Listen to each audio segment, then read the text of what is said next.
Just when he thought his days of wearing a uniform were over, he found out that he still had to wear one whenever he was on campus. It was late September, and the sultry heat of summer had not yet subsided. After growing up in Pennsylvania, he'd come to appreciate the relatively mild southern seasons. Walking along King Street, he slowed his pace when he peered into the window of a pastry shop that displayed desserts and sweets reminiscent of a Parisian patisserie. He smiled when he read the white lettering on the dark marble awning. Sweet Persuasions. The delectable confections were the pastry shop's best advertising. Xavier stared through the front window at the customers sitting at bistro tables, sipping espresso and noshing on savories and tarts. When he saw a sign indicating that shipping was available, he knew exactly what he'd get Denise for her birthday. He'd always thought of his sister as delicate when it came to desserts. She preferred chocolate eclairs and tiramisu to pound cake or peach cobbler.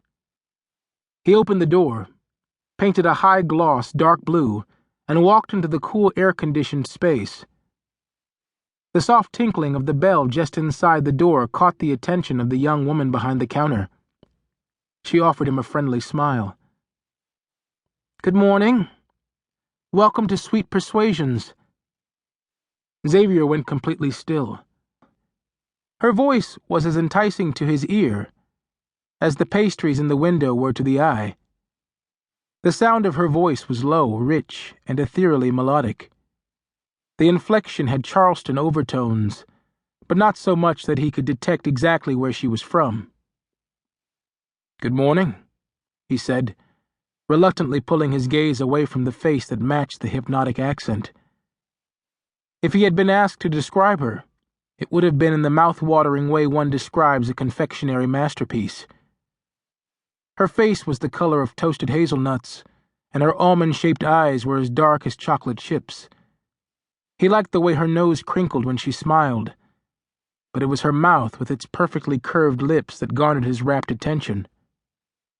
His gaze shifted from the blue and white checkered scarf tied around her hair to the trays of pastries, cookies, and tarts. "May I help you with something?" Xavier stood awestruck. "Sir," she said, when he didn't respond. "Oh, I'm sorry," he apologized. "Everything looks too pretty to eat."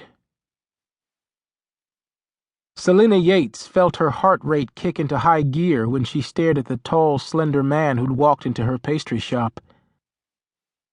She had lost count of the number of gorgeous men she'd seen since moving from West Virginia to Los Angeles, and now Charleston. But the one standing before her literally and figuratively took the cake. He was more than delicious. He was scrumptious. He wore a white polo shirt and khakis, with the aplomb of a well-tailored suit. There was something in his ramrod-straight posture that commanded attention. Thick black eyebrows framed a lean reddish-brown face that lifted a fraction when their gazes met and fused. She found the deep dimples in his face breathtaking whenever he smiled. There was a tattoo on his inner right arm, but she wasn't able to make it out. "Is there anything you'd like to sample?" she asked. Xavier laughed heartily, the rich sound bubbling up from his chest. "I don't think you'd want me to do that," he said when he sobered. Selena smiled. "Why not?" He leaned in closer. "Because I'd inhale everything in here like an anteater. I saw the sign said that you do shipping. Where?" "We can ship our goods anywhere in the lower 48.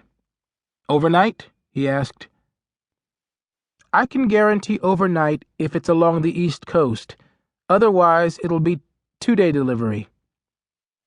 Your order will be packed and sealed in a special container that is heat-resistant, ensuring that it will be fresh by the time it arrives." Smiling, Xavier continued to stare into the dark eyes that didn't seem to look at him as much as through him.